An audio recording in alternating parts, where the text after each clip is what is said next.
কখনো ৬৪ লাখ, কখনো ৪৩ লাখ, কখনো ৬ লাখ, আবার কখনো ৩,৮০,০০০ টাকা।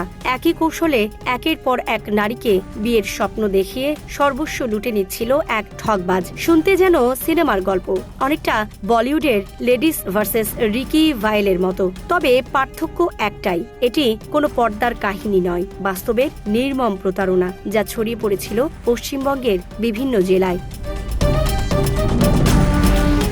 ২০২৪ সালের ডিসেম্বর মাস, সিঙ্গুরের এক শিক্ষিত প্রতিষ্ঠিত নারী, ধরা যাক তার নাম পূজা দাস, নিজের জীবন সঙ্গী খুঁজতে নাম লেখান একটি জনপ্রিয় ম্যাট্রিমনি সাইটে। বয়স ২৯ পেরিয়েছে, রাজ্য সরকারি দপ্তরে ভালো পদে কর্মরত। কর্মজীবনে প্রতিষ্ঠিত হওয়ার পর তার মনে হয়েছিল এবার সংসার জীবনে প্রবেশের সময় এসেছে। সেই সূত্রেই ভারত ম্যাট্রিমনিতে প্রিমিয়াম সাবস্ক্রিপশন নিয়ে খোঁজ শুরু।